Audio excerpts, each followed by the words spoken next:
আসসালামু আলাইকুম গাইজ। আজকে আমি কি কাজ করলাম ওটা আপনাদের সাথে শেয়ার করতেছি আর ওইটা নিয়ে একটা ছোট্ট ব্লগ দিচ্ছি। তো এখানে যে আপুটাকে দেখতে পাচ্ছেন, আপুটা অনেক কিউট। আপুটার পার্লার আছে চৌমুহনী চৌরাস্তাতে। তো আপুটা অনেক সুন্দরভাবে এখানে আমাদেরকে একটা গ্রুপ করে দিছিল, 1 নম্বর গ্রুপ, 2 নম্বর গ্রুপ, 3 নম্বর গ্রুপ। আমাদের গ্রুপে আমাকে আর আপুকে ভাইয়ারা দিছিল একটু প্রেজেন্টেশন, মানে ভালোভাবে আমাদের বোঝানোর জন্য আমাদের পরীক্ষা নিচ্ছে। তো আপুটা সুন্দরভাবে বুঝাইছে, কিন্তু আমি বুঝাইতে গেছি, আমি তো নাজেহাল। তখন আমি দেখে একদম দৌড় দিয়ে পালাই গেছি। আসলে একটু মজা করলাম, মজা করার পরে সবাই মিলে আমাকে অনেকটাই সাপোর্ট করছে আর বোঝাচ্ছে যে আপনার বোঝানিটা ভালো হচ্ছে, আপনি এগিয়ে যান। আসলে আমরা যেহেতু আমরা নারী, আমরাও পারি, তো আমরা পিছাবো না। আমরা অবশ্যই চেষ্টা করলে, ইচ্ছা শক্তি থাকলে আমরা অবশ্যই পারবো।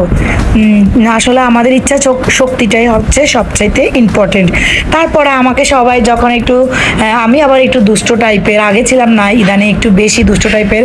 তো একটু দুষ্টামি করে আমি পালাই গেছিলাম। পরে সবাই আমাকে সাপোর্ট করাতে আবার এসে আমি সুন্দরভাবে তখন জিনিসটা বুঝাইছিলাম ওনাদেরকে। ওনারা সবাই আসলে অনেকটাই আমাকে সাপোর্ট করছে। তারপর ওইখান থেকে ক্লাসটা করার পরে আমাদেরকে ওইখানে নাস্তা পানি দিছিল ভাইয়ারা।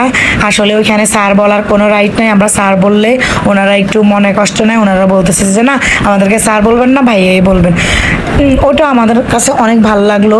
আসলে আজকে হচ্ছে এটা আমার দ্বিতীয় ক্লাস, আমার কাছে অনেকটাই ভালো লাগছে। প্রথমে তো একটু নার্ভাস লাগছিল, কিন্তু পরে অনেকটাই ভালো লাগছে। অবশেষে ক্লাসটা করার পরে সবাই যখন আমাকে সাপোর্ট দিছে, আমার কাছে অত্যন্ত ভালো লাগছে। তারপরে আসলে আমরাও নারী, আমরাও পারি, আমরা অবশ্যই ভালোভাবে যখন উদ্যোগ নিয়ে কোনো একটা কাজ করব, ইনশাল্লাহ আমরা সামনে এগোতে পারবো। তো আমি এখানে দেখতে পাচ্ছেন অফিসটার নাম ব্র্যাক অফিস। এটা হচ্ছে আপনার কেন্দুরবাগ অফিসে, ওইখানে কেন্দুরবাগ অফিসটা। আমি যখন ওখান থেকে আসতেছি আমার বাইকটা নিয়ে, তখন দেখি বড় একটা হাতি চোখ। তারপর ব্যাস হয়ে গেল, আমিও নেমে গেলাম। এটা হচ্ছে চৌমুহনী চৌরাস্তা, বেগমগঞ্জ ফলের পাশে। তখন দেখি একটা মেয়ে এতটাই সাহসী, ওর বয়স ম্যাক্সিমাম 14-15 হবে। তো ও হাতিটার উপরে উঠে গেছে। ও প্রথমে একটু নার্ভাস, তারপর অনেকটাই সাহস দেখাইছিল। আচ্ছা যাই হোক, তখন আমি ভিডিওটা করে ফেলছি। তারপর আমি চিন্তা করলাম আমি একটু হাতিটার সাথে একটু কথা বলবো, ওর সাথে একটু বন্ধুত্ব করবো।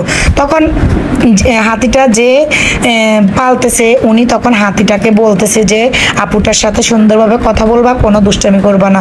তারপর আমি হাতিটার সাথে আসলে ভালোভাবে কথা বলছি, ভালো একটা আন্ডারস্ট্যান্ডিং হয়ে গেছে। ও আমাকে ভালোভাবে আমার সাথে আচরণ করছে।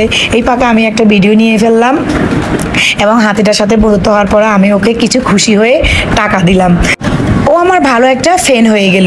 ও যদি একটা হাতি হয়ে আমার ভালো একটা ফ্রেন্ড হয়ে যেতে পারে, আপনারা কেন পারবেন না? আপনারা অবশ্যই সবাই আমাকে দোয়া করবেন, আমি যেন অনেক দূর আগাই যেতে পারি, এবং আমাকে সাপোর্ট করবেন, লাইক করবেন, যারা ফলো দেন না ফলো দিবেন, সাবস্ক্রাইব করবেন ইউটিউব। আসসালামু আলাইকুম, টাটা।